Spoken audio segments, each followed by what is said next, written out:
Hello, everyone, and welcome to Valley Homes on TV. I'm Debbie in the Hare Giordano, along with Todd Flesner. Hello, everyone. Good to see you again. Good to see you. Thanks for tuning in. You'll catch us on channel 26 on Monday, Wednesday, and Friday at 6 p.m. and Saturday and Sunday at 9 a.m. and more times in between. Well, good. We're glad folks have joined us, and we really enjoy bringing people information about what's going on in and around the Milpitas community, our neighborhoods, and what makes this such a great place to live and work. So you brought a guest today. I did. I've got a friend and neighbor of mine, Yes. Bill Hare, is joining us today, and Bill's got several distinctions. One of which is he's the president-elect of the Milpitas Historical Society, and so we're going to go. Take a little bit of a historic look at Milpitas today, both kind of where we've been historically, but also some plans for the future that Right. the History Society has. Welcome, Bill. Thank you. Thank you. So we'd like to start off. Tell us a little bit about yourself, where you grew up, where you're educated, and what brought you to this area. Well, I've actually always been in this area. My family goes back in the Bay Area for 4 to 5 generations now.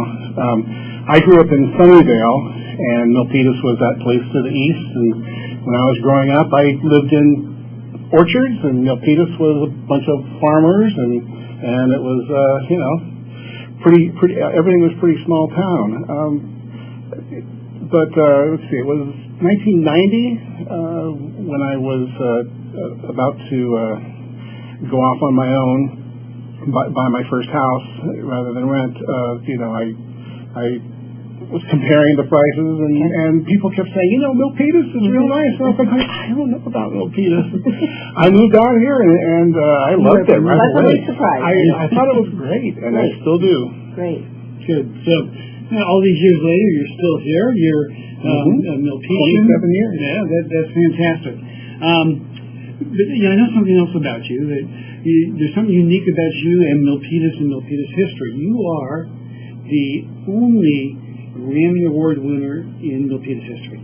That's correct. Tell us more about that. So my job in real life is actually in music, which is very lucky to be able to do that. I'm a record producer, work with groups like Pentatonics, that's what the kids would know, and adults would know Brian Wilson, Beach Boys, that sort of stuff. Okay. So I've got to do some really great stuff, and that's actually mixed in Milpitas. There's Brian Wilson records and platinum records that actually are finished in Milpitas. Won my first Grammy in 2010, which was actually with a guy named Christopher Tin. Okay. It was in the classical sort of thing. It was with the Royal Philharmonic Orchestra, so they did the original tracks at Abbey Road, and I finished some other tracks, all the top vocal parts, and then have done several other things since then. Yeah, Okay, fantastic. so we're here to talk about the Historical Society. Tell me a little bit about what they do and what your role is that you play in that society. Well, my role is very new. I've been elected president now. Congratulations. And so, and I haven't had my first meeting yet, so we haven't had our big installation yet. So that's all future. But I've actually been on the board several times over the last 20 years. Okay. And the Historical Society's role is, of course, the dissemination and education and everything we can do related to preserving the history. Okay. And so what sort of things, you preserve the history, but I know the Historical Society, what you meet, and you have events and things, what sort of things do you do? Yeah, we have a monthly meeting with the membership, and usually we'll have a speaker that will show us a multimedia presentation or just speak about something. And then we all have snacks, and it's just, it's very cute. And we also do other events. We'll do the art and wine thing, and we we sell the books on history, that sort of thing. Okay, cool. So you and Steve, which we're sorry Steve isn't with us today, but you came to the Rotary Club and you talked about some land that was recently purchased. Let's delve into that. Let's get into that. Okay, so that is not the Historical Society. That is the Milpitas Museum Community Museum Board, which we were all part of the society, but it's such a different focus that we had to kind of make our own group so to be tell us able to about do the it. board and how did the purchase So come Steve about? is the president. Well, we've been working for 6 years now to get this land, and that was the land we eventually got, which is between the library and the Milpitas Post building at 230 North Main Street, is the land we always wanted. But in the last 6 years, we've looked at 7 or 8 pieces of property and tried to figure out best ways to acquire them and then start the process of building a museum, which usually is going to take 6 to 8 years as well. It's not just a historical museum. That's one other key thing. Okay. It's going to be it's going to be multicultural. It's going to have art. It's going to have sound and dance and things like that as well. But also So a great spot for the community to meet and gather. exactly. Nice. Yeah. Yes. It's kind of a center, and also there'll be parkland around it. Great. So we have 1.6 acres. Okay, so 1.6 acres is going to be in a great area of town, right next to the library. Talk a bit more about what you envision being in the historical, the museum itself, and the types of events and things that you might do. Okay. Well, again, we're going to have a nice area of land around it. So we're going to first build a passive park, which will be a very, a nice place. It'll kind of complete Main Street rather than the vacant lot that's there right now with all the weeds. I think it's going to be very nice that way. We will build. We're still visioning this part of it. There's so many steps to this sort of thing. But we're going to build a center that will house a historical museum, which the way I see it will kind of be a pathway museum where you can kind of go through the history with multimedia, with of course artifacts and other things that you have in there. Come out the other side and you'll have chronologically seen the history. And there's some amazing history. So let's stop right there. Yeah. So we talked about the benefits to the community. So how rich is the history here in Milpitas? There's so much that goes back so far, and what's funny is that probably 99% of Milpitas doesn't know their history. Right. And of course, Milpitas has always been this little kind of underdog thing. They don't realize how far back that goes. There are national newspapers from the 1860s, 1870s, 1880s, and when they want to talk about some country bumpkin, they talk about the man from Milpitas. And it's and so we became very famous a long time ago as this little backward spot. Okay. And I know Bob Hope had a joke about it. Bob Hope did. Several people did. Even on Sesame Street, Guy Smiley on Sesame Street on the game show would say, your prize was a one-way ticket to Milpitas. Yes. And to be honest, that's how I saw it too, growing up in Sunnyvale. Milpitas was that place over there, and everybody wore plaid shirts, and that was about it. And the few times I'd come out and visit, I'd go, it's just kind of cute little old town, and but it's really grown up. Yeah. So I was just going to say, our valley in Milpitas have changed a lot since those days, right? And so, how do you in the museum look at incorporating the difference in Milpitas today? From the cultural richness that we have in our community, how does that get integrated into what a museum has as its function in town? That's going to come from the communities themselves. The various groups within Milpitas. We're trying to make our board as multicultural as possible, and find the stories of how these other groups came to Milpitas. I mean, we have the Portuguese, were very important early in the 20th century. And then we had a lot of people from Italy and stuff like that. Then, in the 70s, 80s, 90s, a very large Asian influx.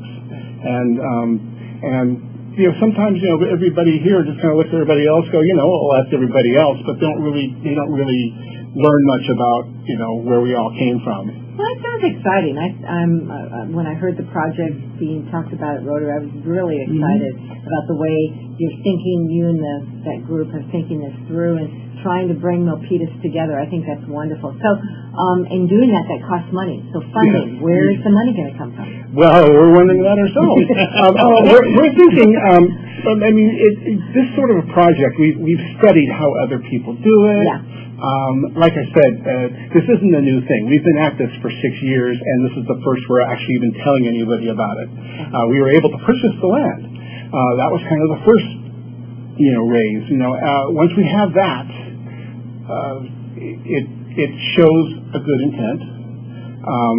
We start spending money on visioning to actually give people a better idea of what everything's going to look like, what it means, how it works, how it's going to impact the community, that sort of thing. We'll start getting money through that.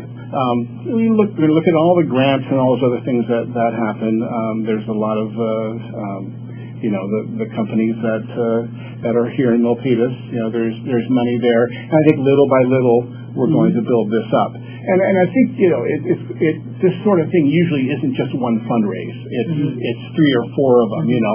Right now we did it enough. We've got to the point where we can actually buy the land. The next one is we're going to clear it all off, make it all pretty, put up some signs that so people can see what we're doing, and then and it'll keep going from there. Well, you talked about the park being a piece of this. When I think about parks, usually I think about those being public sort of facilities. And so is the city, the county, or other public entities involved in this as well in terms of making this into a public park, or is this really a private sort of enterprise that the Historical Society is going to need the support of the community to really rally around? It's a little bit of both. Okay. There's we're talking to the city. We have the support of the city. There are different avenues as far as that sort of funding for these first things. We can do a very simple sort of landscaping at first to just clean up the lot. And again, it becomes phases. We're talking about possibly like a community rose garden, and the Green Thumb Club, and these other people can also become involved. But there is a lot of there's a lot of room for ideas and thinking here. We know where our goals are. We know the path now. Again, we've studied a lot about this, but to actually make it happen, it's going to happen over a number of years and over a number of phases. So what are the major challenges you've had so far? Well, the challenges we've had so far has been, like I said, the last 6 years of actually, watching this space, get proposed as a park and then taken away, and then go up for sale again, and then go for the redevelopment agency. Yes, exactly. Exactly. Then must have been like an emotional roller coaster. It was an emotional roller coaster for us because we thought at one point, this is going to happen. The city had actually drawn up the plans that even included the schoolhouse that's on my property, moving that down there. So we were excited, and then things changed again, and then the property went up for sale at a huge astronomical number, and then it was taken down again, and so we started looking at all of these other properties, some just some buildings that were just already there, and we put a museum inside of the building. But we really wanted to have a lot that we could actually build something from the ground up, and now we do. Well, it sounds like there's a whole history lesson just on this site. Oh, yeah. We're going to write a book just on this history lesson. That's cute. Let me ask you, this is a major sort of milestone to actually get this far.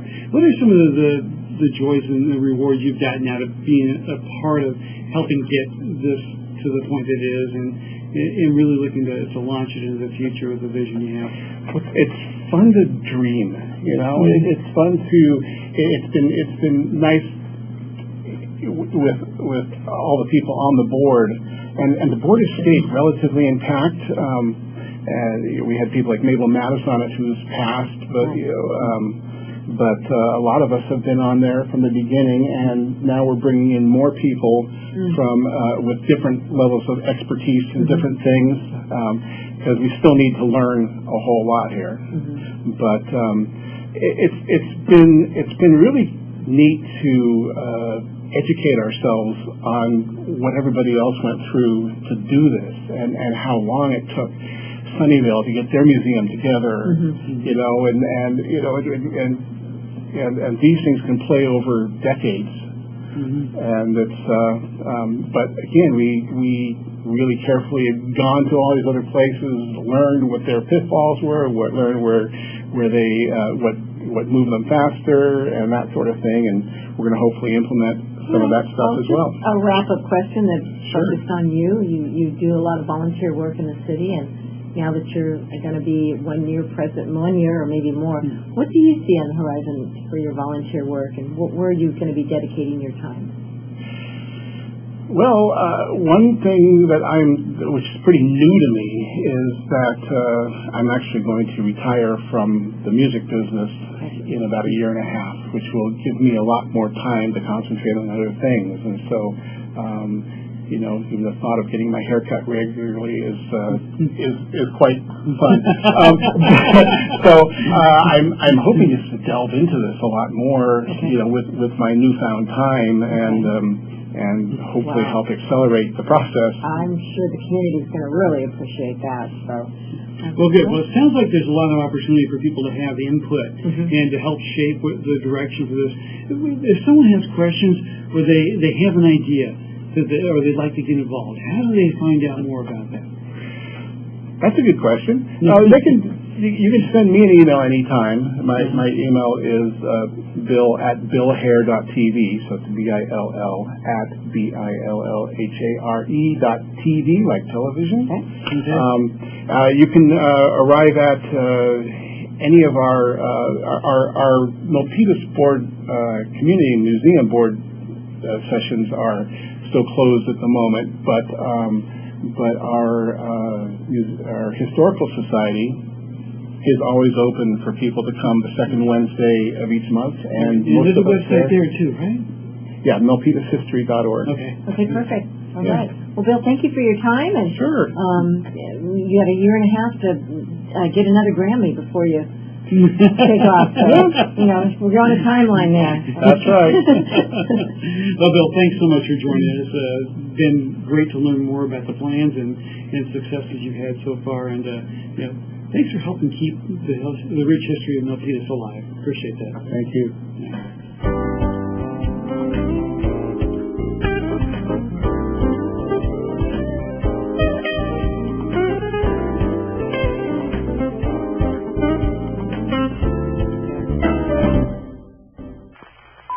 The following is a public service announcement test to determine if you need a fishing license and boat registration before you head out on the water. Let us begin. Are you a pelican? Does this look like your house? Is this your idea of fishing with friends?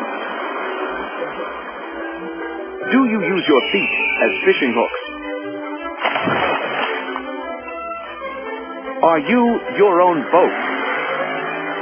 Do you have webbed feet? No, I mean like a... That's the one. Do you want this in your favorite lake? Yuck. Yikes. No thanks, mister.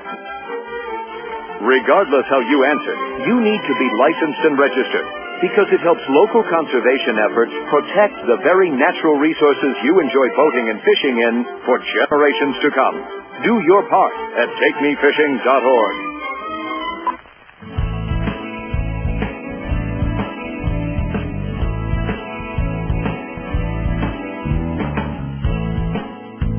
Welcome back, everybody. You're watching Valley Homes on TV. I'm Debbie Giordano, along with Todd Flesner. Hello. Todd is our local loan broker expert in the field, and we're here to give you a wrap-up. This is we're almost through the month of January, just a few more days, and first month of 2018 is done and out of the way. We've had a little turmoil. Government shut down a few days ago, and the stock market has just gone berserk. Yeah. Lots happening. Lots happening, and then the real estate market. So I'll comment on that end, on where we are with pricing and all that. But let's shift over to what impacts you've seen with the tax reform and. Well, that's really, there are all sort of things happening in the economy. But the tax bill that was passed just here a few weeks back is really having probably a dramatic impact on a lot of that. We're starting to see companies announce bonuses to employees, reinvestment in our community. The stock market is really been taking off even more than it has been. Jobs are strong. The outlook for growth in the economy remains strong. So that's terrific. But I'm also getting to the question about, okay, how does the changes in tax deductibility, how does it impact our local market here? There are a couple things specifically that the new tax plan. And we know California was hit hard. Yes. Here, I think New York was hit hard. Yeah. With SALT, right? State and local taxes are limited to $10,000. Okay. All right, and mortgage deduction is limited now to mortgage on $750,000. And then if you have a second mortgage, equity line of credit, those under some circumstances are no longer tax deductible. But the question about, does it still make sense tax-wise to buy a home? Okay. Well, I've crunched the numbers. That's what I do. Okay. And we'll see the numbers here for Milpitas. But median home is about $1 million, let's say, right?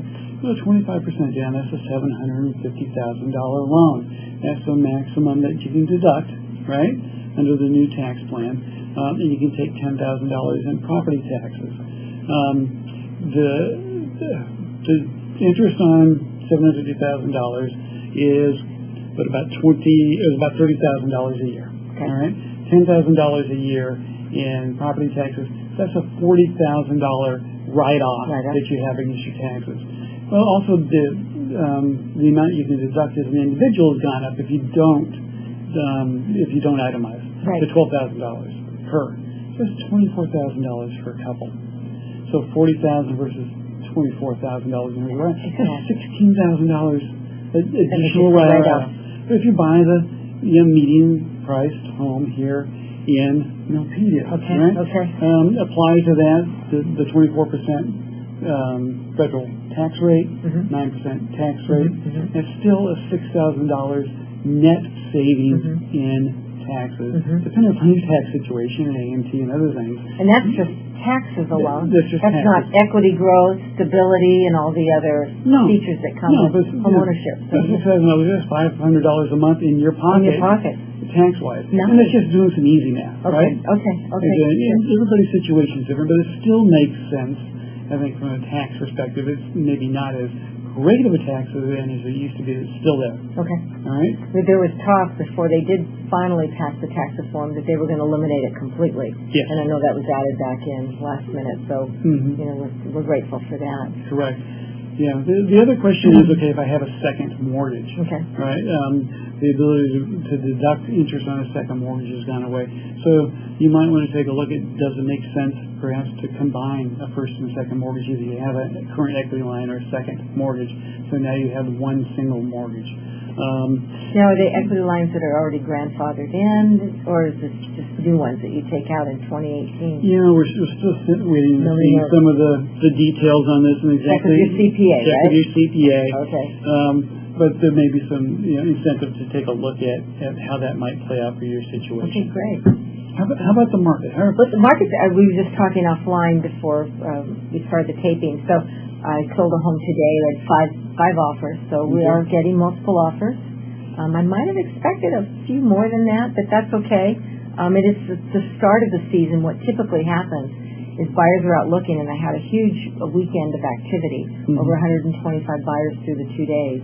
So that's why I would have expected a little bit more than 5 offers. But typically buyers, as they're starting to look at the beginning of the year, they sort of hold off until they find the right property, then they get beat out, and then they start looking for anything that just suits them, and that's down in February, March, April, they start upping their antes and making more offers. Okay, so January is typically a little slow. But still strong foot traffic. And 140,000 over list, so...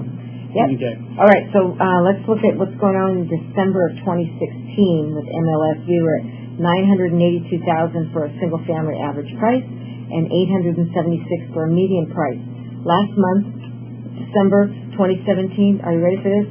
It's jumped up to $1,220,000 for the average price. So when you quoted $1 million with your tax number, you maybe have to revise that to I was thinking about it last year. You were thinking last year. You were right. And then the median price last month went to $1,130,000. So let's look at condos. A huge bump in that. Average price $645,000, median $620,000 in December of 2016, and last month it jumped up to $849,000 for an average and $851,000 for median. So I mean, I never dreamed the condo market would be as hot as it's gotten because we have a plethora of condos now built in Milpitas. Right. I still predict that you're going to see higher and higher value in single-family detached homes. That's going to really appreciate this year. You still see a very strong demand for that. Buyers, particularly ones that have families, really want the lot, the fenced yard, two-car garage. They want that suburban kind of feel. Sure. And they'll pay money for that. Okay. Well, so the market continues to be strong. Great time to sell a home too. Great time to sell. I've got sellers lining up as we speak. So it's going to be a great year. Terrific. Folks have questions. Yes, about the show or anything else here. Giordano DJ at AOL.com is my email. And T. Flesner at opusadvisors.com. And you do a good job of walking through with the buyers a lot of the facets of the financial planning, not just the loan itself. And I know you do a really good job doing that. Well, thanks. And I think it's important for people to take a look at the overall perspective of how does this big decision of buying a home fit with the other goals they have in life. Good. So, all right. See you in a few weeks. All right. Thanks. Take care.